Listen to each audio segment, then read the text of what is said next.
Alice's Adventures in Wonderland by Lewis Carroll. Chapter 1. Down the Rabbit Hole. Alice was beginning to get very tired of sitting by her sister on the bank and of having nothing to do. Once or twice she had peeped into the book her sister was reading, but it had no pictures or conversations in it. And what is the use of a book, thought Alice, without pictures or conversations? So she was considering in her own mind, as well as she could, for the hot day made her feel very sleepy and stupid, whether the pleasure of making a daisy chain would be worth the trouble of getting up and picking the daisies, when suddenly a white rabbit with pink eyes ran close by her.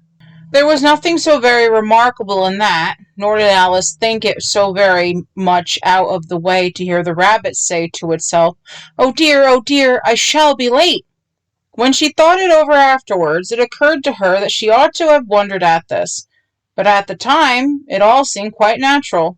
But when the rabbit actually took a watch out of its waistcoat pocket and looked at it, and then hurried on, Alice started to her feet, for it flashed across her mind that she had never before seen a rabbit with either a waistcoat pocket or a watch to take out of it, and burning with curiosity, she ran across the field after it, and fortunately was just in time to see it pop down a large rabbit hole under the hedge. In another moment down went Alice after it, never once considering how in the world she was to get out again. The rabbit hole went straight on like a tunnel for some way, then dipped suddenly down, so suddenly that Alice had not a moment to think about stopping herself before she found herself falling down a very deep well. Either the well was very deep, or she fell very slowly, for she had plenty of time as she went down to look about her, and to wonder what was going to happen next. First she tried to look down and make out what she was coming to, but it was too dark to see anything. Then she looked at the sides of the well, and noticed that they were filled with cupboards and bookshelves. Here and there she saw maps and pictures hung upon pegs. She took down a jar from one of the shelves as she passed. It was labeled orange marmalade, but to her great disappointment it was empty. She did not like to drop the jar for fear of killing somebody underneath, so managed to put it into one of the cupboards as she fell past it. Well, thought Alice to herself, after such a fall as this, I shall think nothing of tumbling downstairs. How brave they'll all think me at home. Why, I wouldn't say anything about it, even if I fell off the top of the house, which was very likely true. Down, down, down. Would the fall never come to an end? I wonder how many miles I have fallen by this time, she said aloud. I must be getting somewhere near the center of the earth. Let me see, that would be 4,000 miles down, I think. For you see, Alice had learnt several things of this sort in her lessons in the schoolroom, and though this was not a very good opportunity for showing off her knowledge, as there was no one to listen to her, still it was good practice to say it over. Yes, that's about the right distance, but then I wonder what latitude or longitude I've got to. Alice had no idea what latitude was or longitude either, but thought they were nice grand words to say. Presently she began again. I wonder if I shall fall right through the earth. How funny it'll seem to come out among the people that walk with their heads downward. The antipathies, I think. She was rather glad there was no one listening this time, as it didn't sound at all the right word. But I shall have to ask them what the name of the country is, you know. Please, ma'am, is this New Zealand or Australia? And she tried to curtsy as she spoke. Fancy curtsying as you're falling through the air. Do you think you could manage it? And what an ignorant little girl she'll think me for asking. No, it'll never do to ask. Perhaps I shall see it written up somewhere. Down, down, down. there was nothing else to do, so Alice soon began talking again. Dinah'll miss me very much tonight, I should think. Dinah was the cat. I hope they'll remember her saucer of milk at tea time. Dinah, my dear, I wish you were down here with me. There are no mice in the air, I'm afraid, but you might catch a bat, and that's very like a mouse, you know. But do cats eat bats, I wonder? And here Alice began to get rather sleepy, and went on saying to herself in a dreamy sort of way, do cats eat bats? Do cats eat bats? And sometimes, do bats eat cats? For you see, as she couldn't answer either question, it didn't much matter which way she put it. She felt that she was dozing off, and had just begun to dream that she was walking hand in hand with Dinah, and saying to her very earnestly, Now, Dinah, tell me the truth. Did you ever eat a bat? When suddenly, thump, thump, down she came upon a heap of sticks and dry leaves, and the fall was over. Alice was not a bit hurt, and she jumped up onto her feet in a moment. She looked up, but it was all dark overhead. Before her was another long passage, and the white rabbit was still in sight, hurrying down it. There was not a moment to be lost. Away went Alice like the wind, and just in time to hear it say, as it turned a corner, Oh, my ears and whiskers, how late it's getting! She was close behind it when she turned the corner, but the rabbit was no longer to be seen. She found herself in a long, low hall, which was lit up by a row of lamps hanging from the roof. There were doors all round the hall, but they were all locked, and when Alice had been all the way down one side and up the other, trying every door, she walked sadly down the middle, wondering how she was ever to get out again. Suddenly she came upon a little three-legged table, all made of solid glass.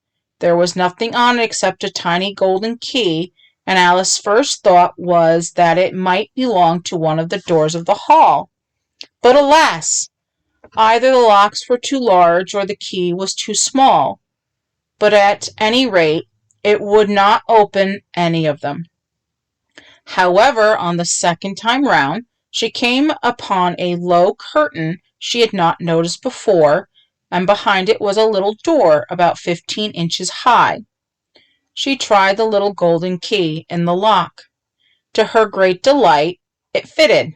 Alice opened the door and found that it led into a small passage, not much larger than a rat hole. She knelt down and looked along the passage into the loveliest garden you ever saw.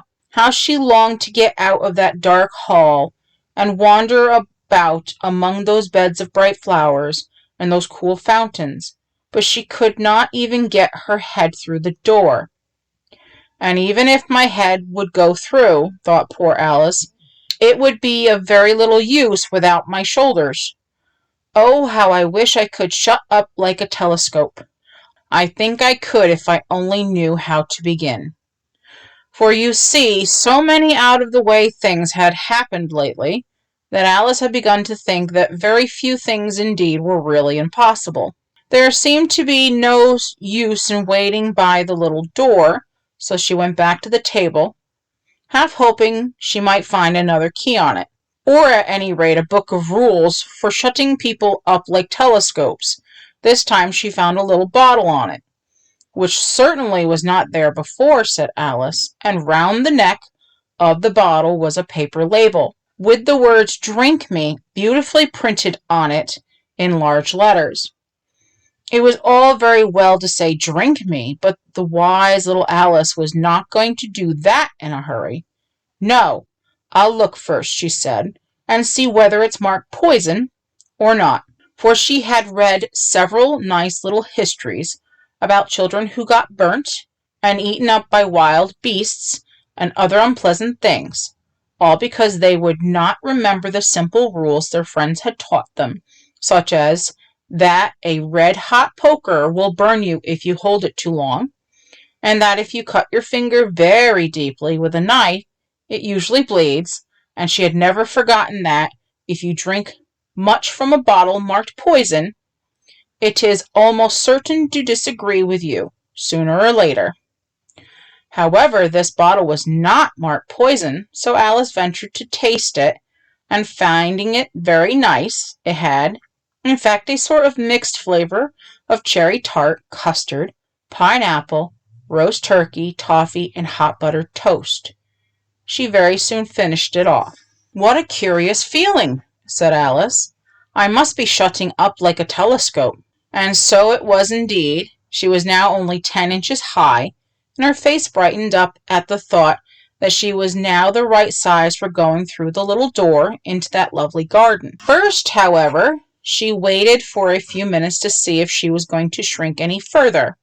She felt a little nervous about this, for it might end, you know, said Alice to herself, in my going out altogether like a candle. I wonder what I shall be like then. And she tried to fancy what the flame of a candle is like after the candle is blown out, for she could not remember ever having seen such a thing. After a while, finding that nothing more happened, she decided on going into the garden at once. But alas for poor Alice! When she got to the door, she found she had forgotten the little golden key, and when she went back to the table for it, she found she could not possibly reach it. She could see it quite plainly through the glass, and she tried her best to climb up one of the legs of the table, but it was too slippery, and when she had tired herself out with trying, the poor little thing sat down and cried. "Come, there's no use crying like that," said Alice to herself rather sharply. "I advise you to leave off this minute."